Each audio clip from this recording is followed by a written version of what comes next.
Hello बच्चों, नमस्कार। रसायन विज्ञान की ऑनलाइन क्लास और अपने YouTube channel Vijendra sir chemistry में मैं आपका एक बार फिर से हार्दिक स्वागत करता हूं, अभिनंदन करता हूं। जैसा कि मैं आपको बताना चाहूँगा, अपना फिजिकल केमिस्ट्री का इलेक्ट्रो केमिस्ट्री विद्युत रसायन चैप्टर चल रहा था और इससे पहले मैं आपको 5 क्लासेज कंप्लीट करवा चुका हूं। आज अपन इसकी 6th क्लास के बारे में, 6वीं क्लास के बारे में अपन बात करेंगे। हाँ, इससे पहले मैं बताना चाहूंगा, अपन पढ़ रहे थे कोलराउस नियम। क्या पढ़ रहे थे? कोलराउस नियम। इसमें मैंने यह बताया था आपको कोलराउस नियम में कि कोलराउस ने वीक इलेक्ट्रोलाइट, दुर्बल विद्युत अपघट है, और कौन से? प्रबल विद्युत अपघट है। यहां पर मैं लिख देता हूं weak electrolyte and strong electrolyte, इनके और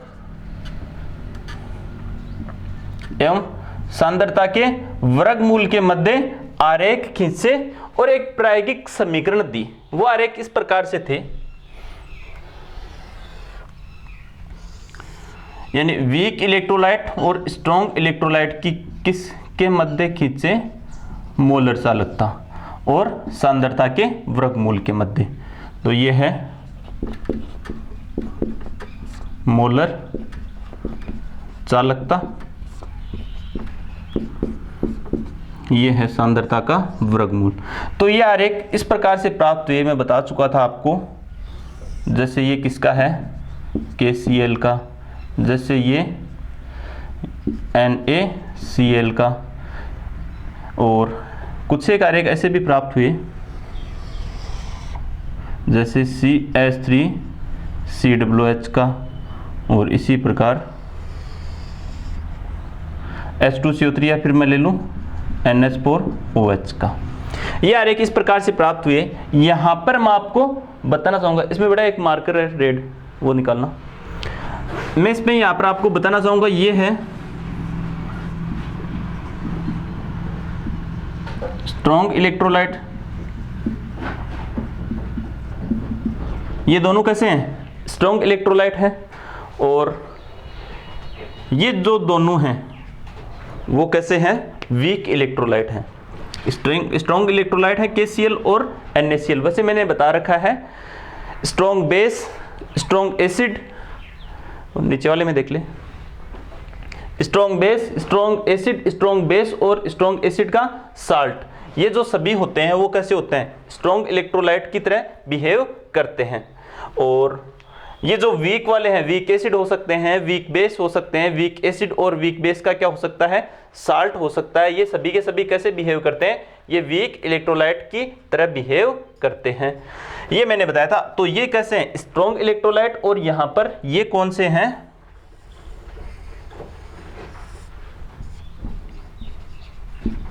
वीक इलेक्ट्रोलाइट। ये है स्ट्रॉन्ग इलेक्ट्रोलाइट, ये है वीक इलेक्ट्रोलाइट। अब देखो, आपको दिख रहा है यहां पर स्ट्रॉन्ग इलेक्ट्रोलाइट के जो आरेख प्राप्त हो रहे हैं वो कैसे हैं? रेखीय हैं। और इनके कैसे हैं? अरेखीय। यानी इनको अपन सांद्रता का मान कम, इधर सांद्रता ऊपर जाने पर सांद्रता, यहां पर सांद्रता देखो ऊपर जाने पर क्या हो रही है? बढ़ रही है।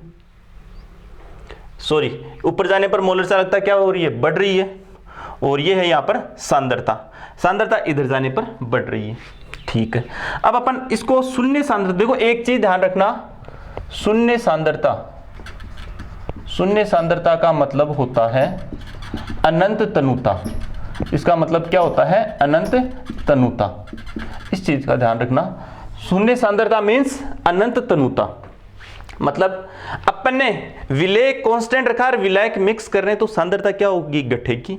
जैसे 1 ग्राम प्रति लीटर, 1 लीटर और डाल दिया तो आधा ग्राम प्रति लीटर और डालोगे तो सांद्रता क्या और कम होगी? सांद्रता और कम होगी, तनुता क्या होगी? बढ़ेगी। शून्य सांद्रता कर दी, इसका मतलब वो क्या होगी? अनंत तनुता। तो यहां पर शून्य सांद्रता। तो मैं ऐसे बोल सकता हूं क्या? ये जो स्ट्रॉन्ग इलेक्ट्रोलाइट है, इनके ये सांद्रता बहिर्वेशन आरेख बोलते हैं। क्या बोल रहे हैं इसको? सांद्रता बहिर्वेशन आरेख। इस आरेख में देखो, इनको शून्य सांद्रता तक अपन ले जा सकते हैं क्या? ले जा सकते हैं। या फिर अनंत तनुता तक ले जा सकते हैं? नहीं ले जा सकते। अनंत तनुता पर इनकी क्या ज्ञात कर सकते हैं? फिर मोलर चालकता ज्ञात हो जाएगी।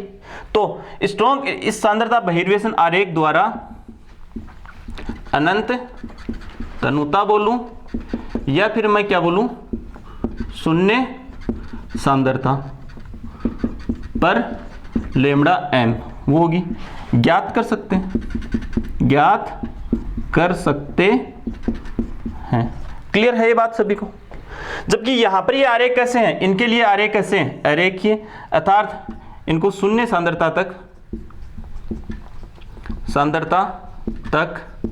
बहिर्वेशित, शून्य सांद्रता तक बहिर्वेशित नहीं किया जा सकता है। इनको शून्य सांद्रता तक बहिर्वेशित नहीं किया जा सकता है। तो शून्य सांद्रता तक ही नहीं जा पाएंगे तो क्या मोलर चालकता शून्य सांद्रता पर या फिर मैं कहूं अनंत तनुता पर ज्ञात हो पाएगी? क्या नहीं हो पाएगी। इनकी शून्य सांद्रता या फिर मैं कहूं अनंत तनुता पर मोलर चालकता ज्ञात नहीं हो पाएगी।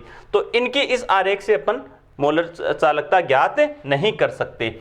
स्ट्रॉन्ग की तो अपन कर सकते हैं, यानी जिनके आरेख रेखीय हैं उनकी तो कर सकते हैं, और जिनके आरेख अरेखीय हैं उनकी ज्ञात अपन नहीं कर सकते। ये आपको यहां पर सबको अच्छे से समझ में भी आ रहा होगा।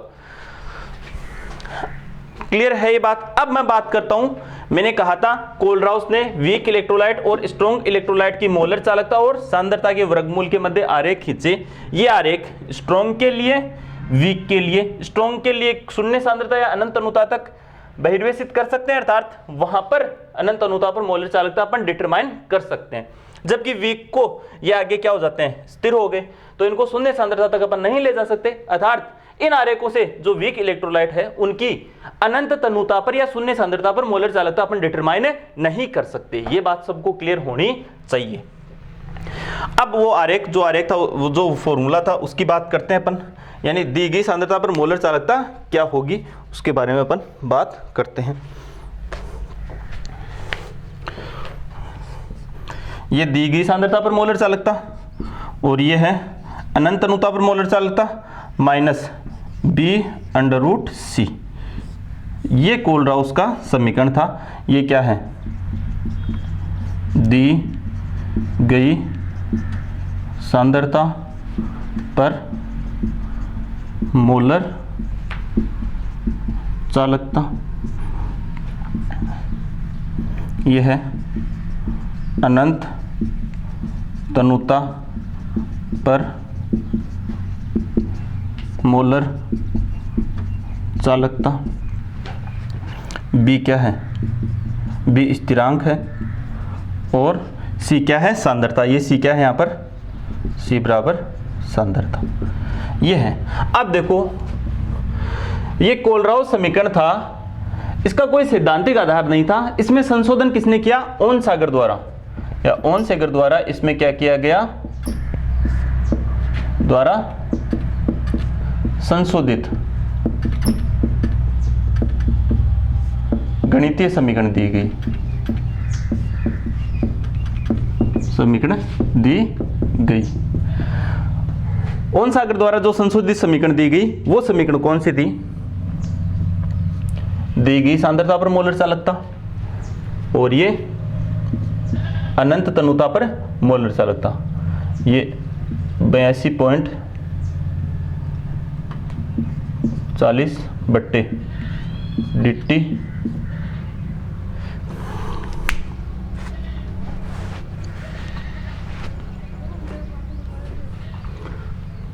यह 82.48 है यहाँ पर, सॉरी, dt की पावर 1/2 नीटा प्लस 8.20 इंटू 10 की पावर 5 dt की पावर ये होगी यहाँ पर 3/2 और ये लेमड़ा इनफाइनाइट और ये √c। ये समीकरण अपने को किसके द्वारा दी गई?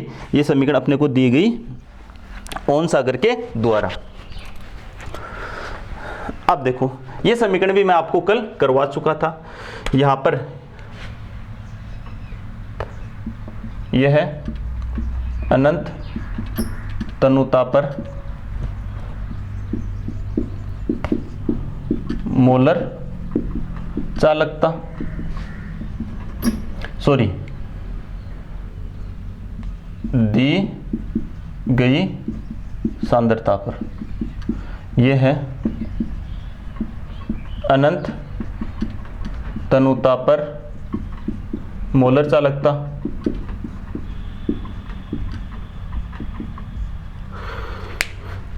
और डी के बारे में बता दिया था। डी क्या है? माध्यम का पैरा विद्युतांक।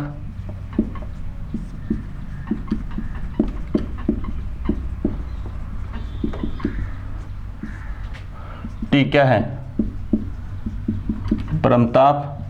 नीटा क्या है? विस्कासिता। ये इसको अपन क्या कह सकते हैं? श्यानता। और सी क्या है? सांद्रता। ये समीकरण किसके द्वारा दी गई? ओनसागर द्वारा ये समीकरण दी गई। क्लियर है ये बात सभी को? अब इस समीकरण को निम्न प्रकार से लिखा जा सकता है। कैसे लिख सकते हैं इस समीकरण को? अपन इसको क्या मान सकते हैं? यहां पर इसको मान लेंगे A और इसको क्या मान लेंगे अपन? B। तो इसको लिख देंगे अपन दी गई सांद्रता पर मोलर चालकता, अनंत तनुता पर मोलर चालकता, और यहां पर मैं लिखूं A प्लस B, और ये लैम्डा इनफाइनाइट, और ये अंडर रूट C। ऐसे भी इस समीकरण को अपन लिख सकते हैं, या इस समीकरण का ये रूप भी अपन क्या कर सकते हैं? यहां पर लिख सकते हैं। अब वही चीजें हैं, केवल यहां पर क्या है? A एवं B स्थिरांक है। क्या है? A और B क्या है? यहां पर स्थिरांक है। ये था कोलराउस का नियम। क्या था? स्ट्रॉन्ग इलेक्ट्रोलाइट और वीक इलेक्ट्रोलाइट की मोलर चालकता और सांद्रता के वर्गमूल के मध्य आरेख, और ये समीकरण दी। ओनसागर ने इसमें ये संशोधन किया और इसको इस रूप में भी अपन लिख सकते हैं। इतनी ही बात हुई। हाँ, बेसिकली अपन ने यहाँ पर बीच में बात करी स्ट्रॉन्ग इलेक्ट्रोलाइट के आरेख ऐसे, वीक इलेक्ट्रोलाइट के आरेख ऐसे। ये है। अब उक्त आरेख, इन आरेखों से क्या निष्कर्ष निकलता है? इन आरेखों से क्या निष्कर्ष निकलता है उसके बारे में अपन बात करते हैं। तो इन आरेखों से कौन कौन से, ये समझ गए सभी? इन आरेखों का क्या निष्कर्ष निकलता है उसके बारे में अपन अब बात करेंगे। तो एक बार मैं इसको या तो यहीं पे ऊपर साइड में बता देता हूं, निष्कर्ष क्या निकलता है आरेखों से। ये हटा देता हूं मैं थोड़ा, ये तो कल भी बात हो चुकी थी अपनी।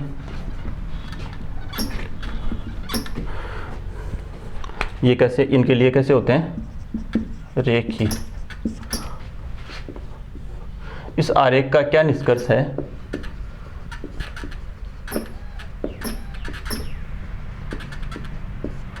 देखो, वे पदार्थ जिनके लिए आरेख रेखीय प्राप्त होते हैं, यानी जिनके लिए आरेख कैसे प्राप्त होते हैं? रेखीय। वो कैसे हैं? वो स्ट्रॉन्ग इलेक्ट्रोलाइट हैं। आरेख में पता चल रहा है। और वे पदार्थ जिनके लिए आरेख कैसे होते हैं? अरेखीय। जिनके लिए आरेख अरेखीय हैं वो क्या है? Weak electrolyte. जैसे NaCl, जैसे KCl, जैसे CH3 COOH और NH4OH। बताओ है या नहीं है? पहला बिंदु तो अपन यही बताएंगे कि वे इलेक्ट्रोलाइट जिनके लिए आरेख रेखीय प्राप्त होते हैं वो कैसे इलेक्ट्रोलाइट हैं? वो स्ट्रॉन्ग इलेक्ट्रोलाइट हैं, जैसे NaCl और HCl, या फिर ये यहाँ पर ले रखा है KCl। जिनके लिए आरेख अरेखीय प्राप्त होते हैं वो कैसे इलेक्ट्रोलाइट हैं? वो वीक इलेक्ट्रोलाइट हैं। क्लियर है? अब इसका ये पहला निष्कर्ष। दूसरा निष्कर्ष देखो, तनुकरण करने पर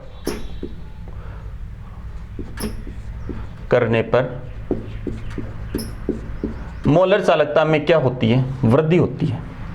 तनुकरण करने पर मोलर चालकता में या मोलर कंडक्टेंस में वृद्धि होती है और अनंत तनुता पर मोलर चालकता क्या होती है, अधिकतम होती है। उसे कहते हैं अनंत तनुता पर मोलर चालकता। मैं कह रहा हूं दी गई,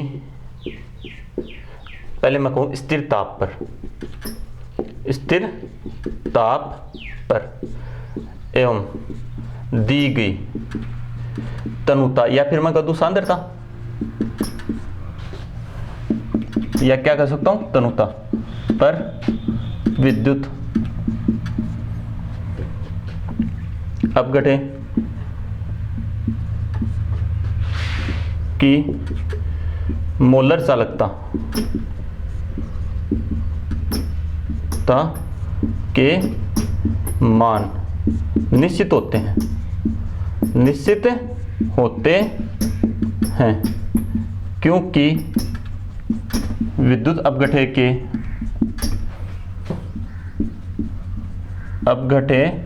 के वियोजन की मात्रा निश्चित होती है। देखो इसका मतलब क्या समझे आप, यह है कि तनुकरण करने पर मोलर चालकता के मानों में वृद्धि होती है, यह बात आप सभी जानते हो और यह बात पहले भी अपन कर चुके हैं। फिर मैंने कहा स्थिर ताप पर और दी गई सांद्रता अथवा तनुता पर, स्थिर ताप पर दी गई सांद्रता अथवा तनुता पर मोलर चालकता के मान निश्चित होते हैं। एक कोई विद्युत अपघटन है, उसका ताप है और उसकी सांद्रता है, यहां पर मोलर चालकता फिक्स्ड होगी या निश्चित होगी, क्योंकि यहां पर आयनन की मात्रा क्या होगी, एक निश्चित होगी। अगर ताप बढ़ा दिया, तनुता बढ़ा दी, तो आयनन की मात्रा क्या हो जाएगी, बढ़ जाएगी।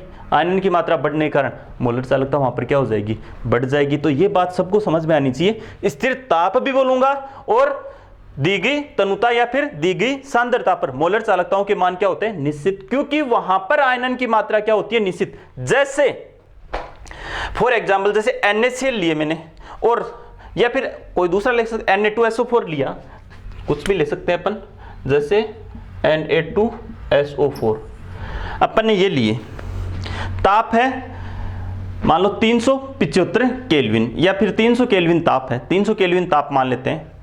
यहां पर इसका आयनन हो रहा है, मान लो 10 अणुओं का आयनन हो रहा है और सांद्रता एक मान दे रखा है, चाहिए वो मान सकते हैं 0.1 m सांद्रता इसकी दे रखी है, या इसको क्या बोल सकते हैं, तनुता दे रखी है। अगर आपने तापमान 300 से 350 कर दिया तो इसके आयनन की मात्रा बढ़ जाएगी, क्या हो जाएगी, आयनन की मात्रा क्या हो जाएगी, इसकी बढ़ जाएगी। इससे चालकता क्या हो जाएगी, इसकी मोलर चालकता क्या हो जाएगी, बढ़ जाएगी। तो स्थिर ताप बोलूंगा और दी गई तनुता, या फिर मैं बोलूंगा दी गई सांद्रता पर विद्युत अपघटन के आयनन की मात्रा अथवा वियोजन की मात्रा क्या होती है, निश्चित, क्योंकि वहां पर आयनन की मात्रा क्या होती है, निश्चित होती है। आयनन की मात्रा को एक सूत्र द्वारा दर्शाया जाता है। आयनन की मात्रा को किससे दर्शाते हैं, अल्फा से, और एक सूत्र द्वारा दिया जाता है आयनन की मात्रा। कैसे दर्शाते हैं आयनन की मात्रा को,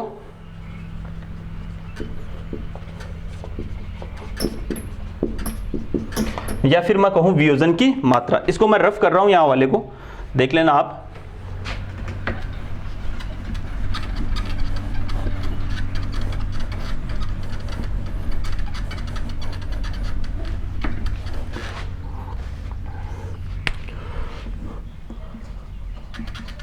आयनन की मात्रा बोले या फिर क्या बोले, वियोजन की मात्रा।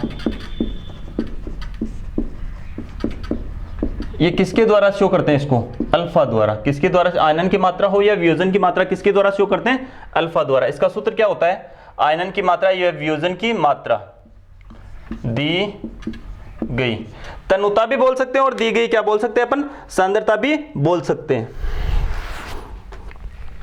दी गई तनुता पर मोलर चालकता या दी गई सांद्रता पर मोलर चालकता बट्टे अनंत तनुता पर मोलर चालकता। ये कौन सी होती है, लेमडा इनफाइनाइट, और ये लेमडा सी, ऐसी हो जाएगी। या फिर मैं लिखूं अल्फा बराबर लेमडा सी बराबर लेमडा इनफाइनाइट, क्या आयनन की मात्रा अथवा वियोजन की मात्रा ये होगी या नहीं होगी? इसे क्या कहते हैं अपन? आयनन की मात्रा अथवा वियोजन की मात्रा। देखो परबल विद्युत अपघटे होते हैं वो प्रत्येक सांद्रता पर क्या रहते हैं? पूर्ण रूप से आयनित बोलूं या फिर मैं कहूं पूर्ण रूप से क्या रहते हैं? वो वियोजित रहते हैं। 100% वियोजित रहते हैं प्रत्येक सांद्रता पर। तो उनके लिए ये भी समान और ये भी लगभग क्या रहती है? अनंत अनुता पर भी क्या रहते हैं? वो उतने ही वियोजित रहेंगे। 100% वियोजित हैं तो क्या अनंत अनुता पर वो ज्यादा वियोजित थोड़े हो जाएंगे? जितने 100% है उतने ही रहेंगे अनंत अनुता पर। तो ये मान और ये मान क्या रहते हैं? बराबर। तो उनके लिए अल्फा क्या रहता है? इकाई आ जाएगा। कितना आ जाएगा? इकाई, या 100% उसको अपन बोल सकते हैं। लेकिन दुर्बल विद्युत अपघटे अनंत अनुता पर क्या हो जाते हैं? और अधिक वियोजित हो जाते हैं। अतः उनके लिए आयनन की मात्रा अथवा वियोजन की मात्रा अल्फा अपन क्या करते हैं? डिटरमाइन करते हैं, या फिर मैं कहूं क्या करते हैं? ज्ञात करते हैं उनके रेस्पेक्ट में। परबल के लिए मैं बता चुका कितनी होती है? इकाई होती है लगभग। आगे वाला बिंदु अपन बात करते हैं। ये दूसरा बिंदु था, इसमें ये आयनन अथवा वियोजन की मात्रा बता चुका हूं आपको। तीसरा बिंदु आरेख में है कि परबल विद्युत अपघटे, कौन से विद्युत अपघटे? स्ट्रॉन्ग इलेक्ट्रोलाइट के आरेखों को शून्य सांद्रता तक बहिर्वेशित किया जा सकता है।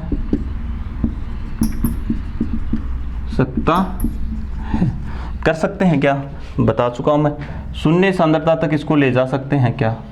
यहां पर शून्य सांद्रता, इसका मतलब अनंत अनुता। यहां पर जो मोलर चालकता होगी वो अनंत अनुता पर मोलर चालकता वो प्रबल विद्युत अपघटे की होगी, और उसको अपन ज्ञात कर लेंगे क्या? इसका मतलब अतः शून्य सांद्रता बोले या फिर क्या बोले? अनंत तनुता पर इनकी मोलर चालकताएं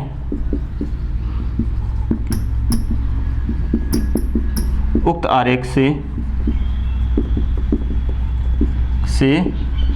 ज्ञात कर ली जाती है। ये बात किसकी है? स्ट्रॉन्ग इलेक्ट्रोलाइट की। अब मैं बात करूं वीक इलेक्ट्रोलाइट, क्या इनके जो सांद्रता बहिर्वेशन आरेख है इनको शून्य सांद्रता तक अपन बहिर्वेशित कर सकते हैं क्या? इनको अपन शून्य सांद्रता तक बहिर्वेशित नहीं कर सकते। अतः यहां पर इनके वीक इलेक्ट्रोलाइट के आरेखों को शून्य सांद्रता तक बहिर्वेशित नहीं कर सकते। शून्य सांद्रता तक बहिर्वेशित या आरेखित नहीं किया जा सकता। तो क्या इनकी अपन अनंत अनुता पर मोलर चालकता या शून्य सांद्रता पर ज्ञात कर सकते हैं क्या? शून्य सांद्रता तक ले जा ही नहीं सकते। शून्य सांद्रता इनसे अपने को प्राप्त ही नहीं होगी, तो शून्य सांद्रता पर मोलर चालकता कैसे ज्ञात होगी? इनसे ज्ञात नहीं होगी। तो ये निष्कर्ष स्वरूप इसके क्या है? 3 बिंदु हैं। ये भी आपको क्या रहने चाहिए? सभी को क्लियर रहने चाहिए।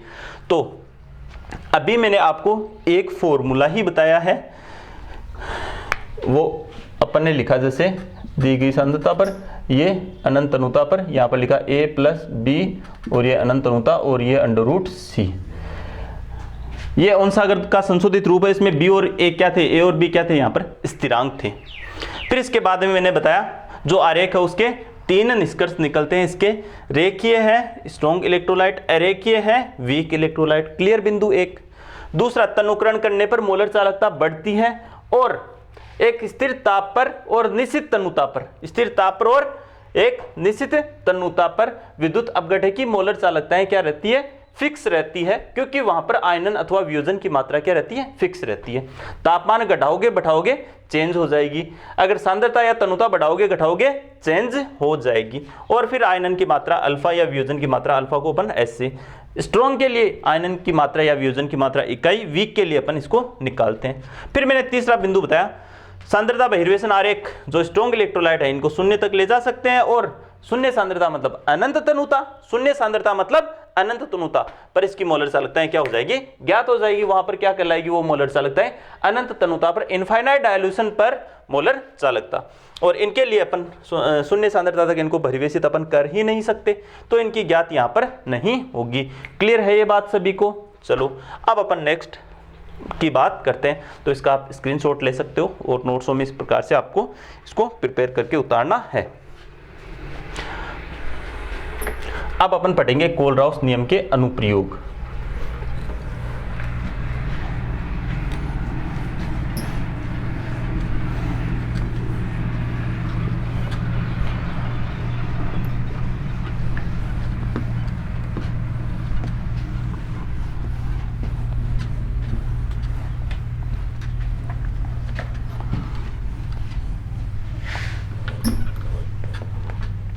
अब बात करते हैं अपन कोलराउस नियम के अनुप्रयोग।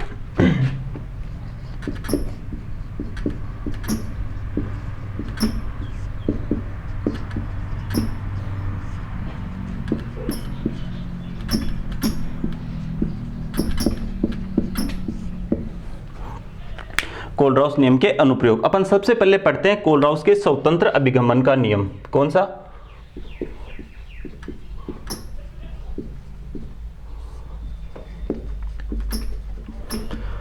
स्वतंत्र अभिगमन का नियम, ये नियम है और ये नियम एग्जाम में कई बार पूछा जाता है। गत साल वाली एग्जाम में इसके बारे में पूछा भी गया था। ये नियम क्या कहता है इसके बारे में अपन अब बात करते हैं।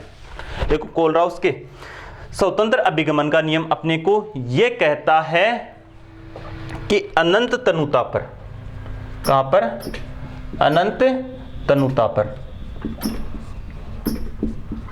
जब विद्युत अपघट्य पूर्ण रूप से वियोजित हो जाता है,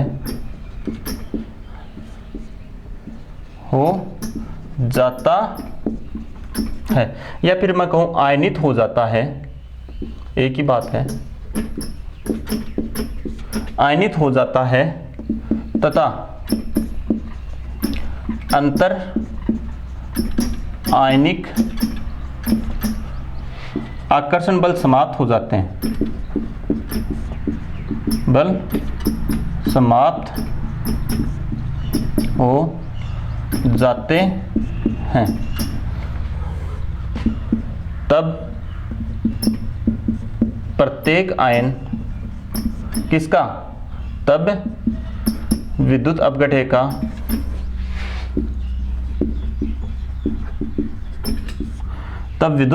का प्रत्येक आयन स्वतंत्र अभिगमन करता है और मोलर चालकता में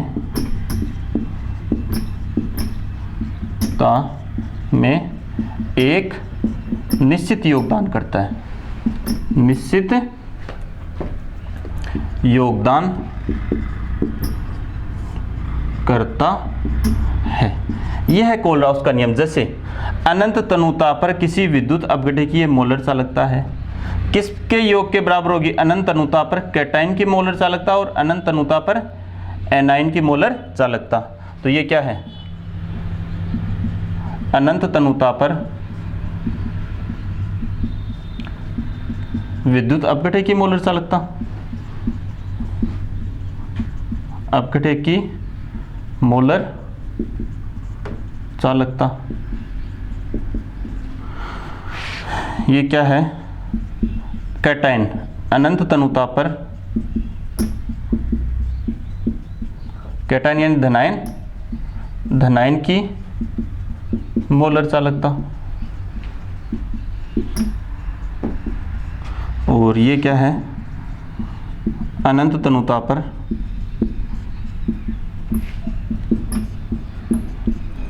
ऋणायन की मोलर चालकता।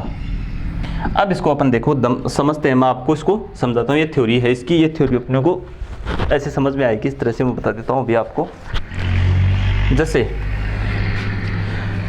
ये कह रहा है कि अनंत तनुता पर, बता चुका हूं अनंत तनुता पर चाहे प्रबल विद्युत अपघटय हो या चाहे दुर्बल विद्युत अपघटय हो, वो पूर्ण रूप से वियोजित हो जाता है और अंतरायनिक आकर्षण बल क्या हो जाते हैं, समाप्त हो जाते हैं। जैसे एसिडिक अम्ल था, पूरे एसिडिक अम्ल के अणु किसमें चले, एसिडेट आयन और H+ आयन में वियोजित हो जाते हैं। किसमें हो जाते हैं, जैसे CH3COOH, ये किसमें हो जाएंगे, CH3COO- और H+ में पूर्ण रूप से 100% क्या हो जाते हैं, वियोजित अथवा आयनित। और अब आप जानते हो इनके मध्य क्या लगता है, आकर्षण। क्या लगता है, आकर्षण। तो ये आकर्षण भी क्या हो जाता है, समाप्त। कहां पर, इनफाइनाइट डायल्यूशन पर, अनंत तनुता पर। और प्रत्येक विद्युत अपघटय ये स्वतंत्र अभिगमन करेगा, स्वतंत्र गति करेगा और मोलर चालकता में एक निश्चित योगदान करेगा। स्वतंत्र गति करने का मतलब इसका इससे कोई संपर्क नहीं है और इसका इससे कोई संपर्क नहीं है। यानी जैसे एक विद्युत अपघटय है, वो अपघटित होकर के एक धनायन देगा और एक ऋणायन देगा, तो ऋणायन का धनायन से कोई संबंध नहीं है, कोई आकर्षण बल नहीं है, और धनायन का ऋणायन से कोई आकर्षण बल नहीं है। वो दोनों फ्रीली इंडिपेंडेंट मूवमेंट करेंगे, गति करेंगे, ट्रांसपोर्टेशन करेंगे। ये क्या है, कोलराउस के स्वतंत्र अभिगमन का नियम क्या है।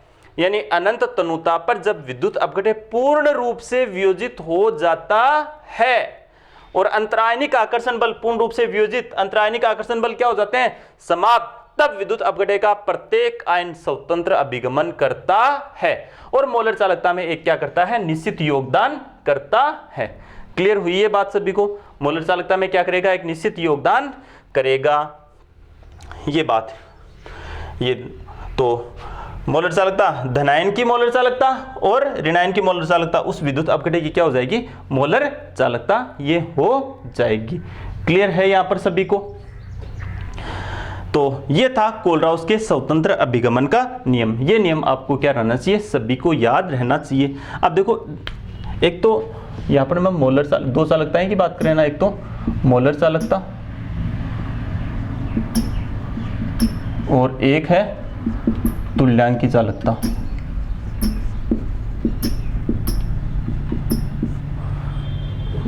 क्या संबंध होता है, ध्यान रखना, मोलर चालकता हमेशा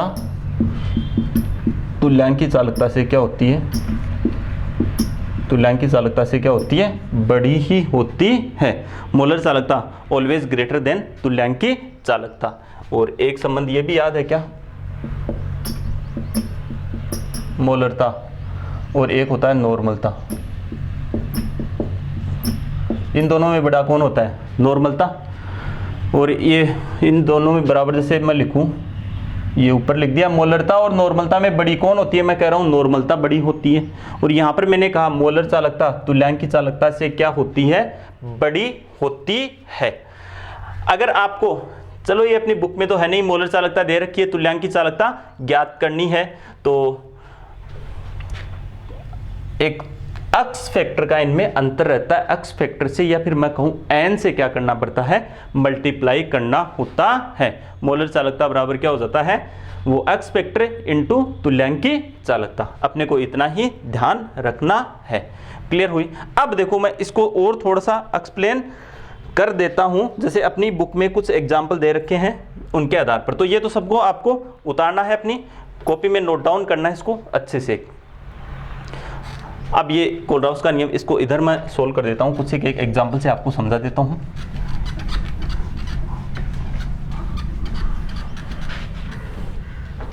ऐसे भी लिख सकते हैं इसको, मोलर चालकता तुल्यांकी चालकता, चलो आप लिखना चाहो तो गुणा संयोजकता। क्या लिखा है मैंने, इनमें रिलेशन। जैसे कुछ विद्युत अपघटय दे रखे हैं, KCl और LiCl दे रखा है, KNO3 LiNO3, NO3 LiNO3 और दे रखा है KOH LiOH। अब देखो आप बताओ, इसमें उभयनिष्ठ आयन कौन सा है? ऋणायन उभयनिष्ठ है सभी में। देखो उभयनिष्ठ आयन कौन है? उभयनिष्ठ आयन कौन है? ये करना नहीं है, मैं समझा रहा हूं। ऋणायन है ना। उभयनिष्ठ आयन कौन है? यहां पर सब में देख रहे हो आप, ऋणायन उभयनिष्ठ आयन है। चलो यहां पर देखें, अनंत अनुता पर मोलर चालकता ऐसे लिख दूं, अनंत अनुता पर मोलर चालकता इसकी है LiCl की 149.86। इसको बस एग्जाम्पल को एक समझना आपको, 115.03 और 144.96, 110.13, 271.50 और ये दे रखी है 237.70। ये अपने को अनंत अनुता पर मोलर चालकता है। सिंबल से समझ रहे हो आप? इनमें देखना अंतर कौन सी?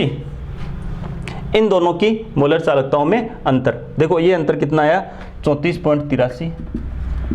यहां पर भी आएगा लगभग 34.83 और यहां पर भी ये अंतर कितना आ रहा है? 34.83 या 80। ये अंतर सेम कैसे रह गया? ये अंतर सेम कैसे रह गया? देखना आप, अनंत तनुता पर मोलर चालकता, अनंत तनुता पर क्या होगा? क्या होगा अनंत अनुता पर? अंतर ऐसे निकालेंगे ना। देखो इनमें अंतर मैं निकाल दूं, lambda infinite KCl minus lambda infinite LiCl, ऐसे अंतर। ये है अंतर, ये सब में सेम कैसे रह गया? देखना, पोटेशियम की मोलर चालकता अनंत अनुता पर धनायन की एक निश्चित होगी और क्लोराइड आयन की भी निश्चित होगी। क्लोराइड आयन की पोटेशियम पर निर्भर नहीं करेगी और पोटेशियम की क्लोराइड आयन पर निर्भर नहीं करेगी। प्रत्येक आयन क्या रहता है? स्वतंत्र अभिगमन करता है, अपने साथ वाले आयन पर उसका कोई निर्भरता नहीं होती है। तो बताओ, और Cl की फिक्स होगी, इस Cl की भी फिक्स होगी, तो Cl से Cl की क्या हो जाएगी? कैंसिल हो जाएगी। Cl से Cl की क्या हो जाएगी? कैंसिल। तो Cl की तो इस Cl की सेम ही तो होगी ना, Cl माइनस की। तो बचेगी, अंतर किसका रहेगा? K प्लस और Li प्लस का अंतर रहेगा। यहां पर भी किसका अंतर रहेगा? NO3 से NO3 की क्या हो जाएगी? कैंसिल, सेम है दोनों की, तो K प्लस और Li का ही अंतर रहेगा। यहां पर OH से OH की कैंसिल हो जाएगी, किसका अंतर? पोटेशियम आयन और लिथियम। ये अंतर यहां पर किस किस का आएगा बताओ? यहां पर अंतर आएगा, अंतर किसका? पोटेशियम आयन और लिथियम आयन की मोलर चालकताओं में क्या है? ये अंतर है, क्योंकि इस क्लोराइड से इस क्लोराइड की कैंसिल, इस NO3 से इस NO3 की कैंसिल, इस OH से इस OH की कैंसिल। तो ये तो है कोलराउस के स्वतंत्र अभिगमन का नियम। इससे आपको थोड़ा समझ में आ जाएगा, इसको आपको लिखना नहीं है। तो ये कोलराउस के स्वतंत्र अभिगमन का नियम आपको मैं कंप्लीट करवा चुका हूं। अब इससे आगे बात करेंगे, इससे अपन नेक्स्ट क्लास में। सभी को वीडियो लास्ट तक देखना है और अभी तक जिसने YouTube channel Vijendra chemistry subscribe नहीं करा है वो सभी सब्सक्राइब कर ले, नोटिफिकेशन ऑन कर लें। थैंक यू, धन्यवाद।